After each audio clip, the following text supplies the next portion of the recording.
Présentation du certificat CLEA numérique.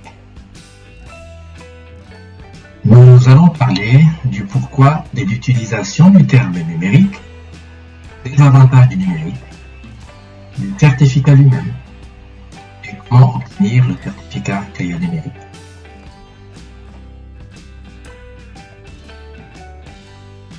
Depuis des temps anciens, l'homme a besoin d'utiliser des objets pour satisfaire ses besoins. C'est l'exemple d'une serrure qui est utilisée pour fermer une porte.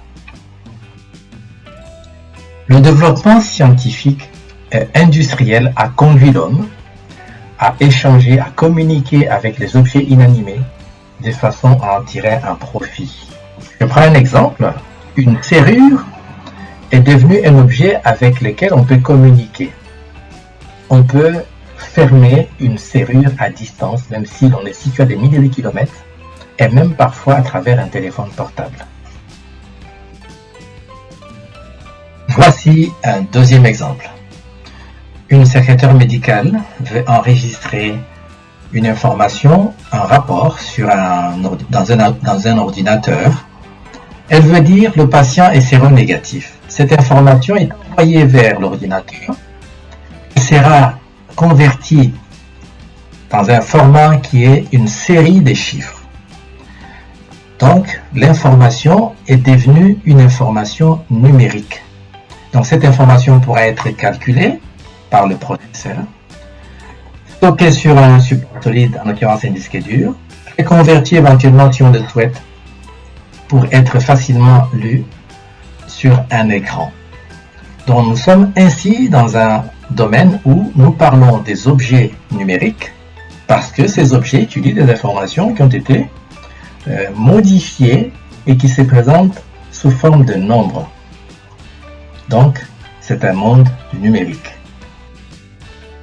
Nous sommes de plus en plus entourés par des objets numériques. Ça peut être des fours électriques, des voitures, des lampes, des thermomètres, et la liste est longue. Quels sont les avantages du numérique?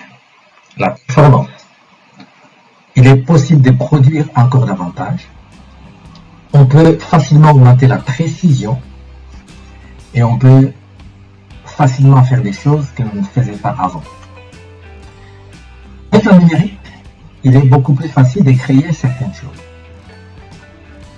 Avec le numérique, l'insertion professionnelle est facilitée.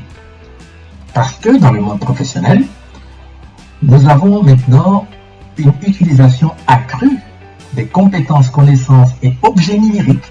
Donc il nous faut des personnes qui maîtrisent ce domaine, qui maîtrisent ces connaissances et compétences, afin de pouvoir être rentables dans le monde professionnel. Et ce sont ces personnes qui seront facilement embauchées. Nous avons aussi une facilité dans la sociabilisation. Nous pouvons tisser des liens encore davantage par rapport à ce qui n'était pas fait avant. Avec le numérique, il y a le moyen de faciliter aussi le développement personnel et global.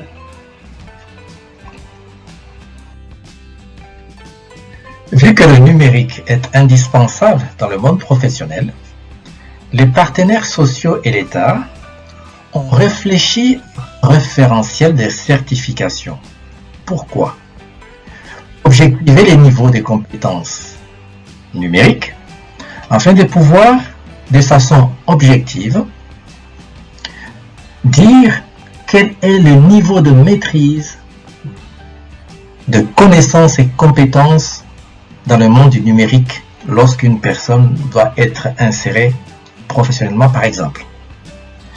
Ce procédé doit aussi nous aider à identifier quels sont les points faibles afin de pouvoir les évoluer, les faire évoluer. C'est ainsi qu'est né le concept de CLEA numérique.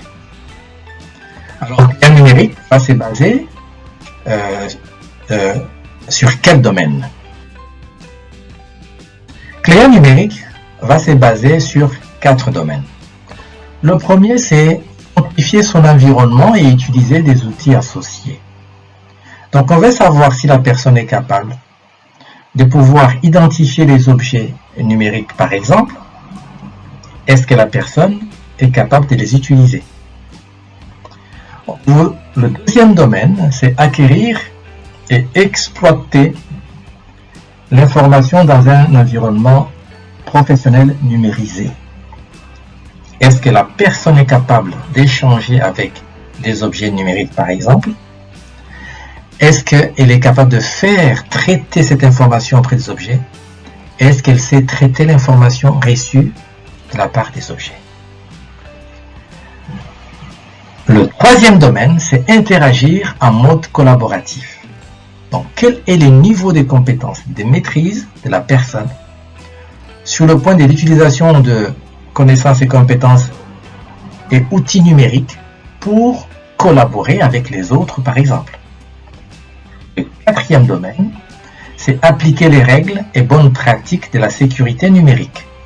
Donc, c'est pour savoir quel est le niveau de la personne, quel est son niveau de maîtrise dans la protection des données, dans la protection des outils et dans la protection des individus dans le monde du numérique. Comment parvenir à la certification? Nous commencerons par un diagnostic. L'issue du diagnostic sera quels sont les points à faire évoluer. Donc, il y aura des cours et un accompagnement qui peuvent durer de 7 à 72 heures. À la suite de cet accompagnement, une évaluation finale sera effectuée. Et si tout est satisfaisant, la personne obtiendra son certificat qui sera validé par CertifPro. Merci de votre attention.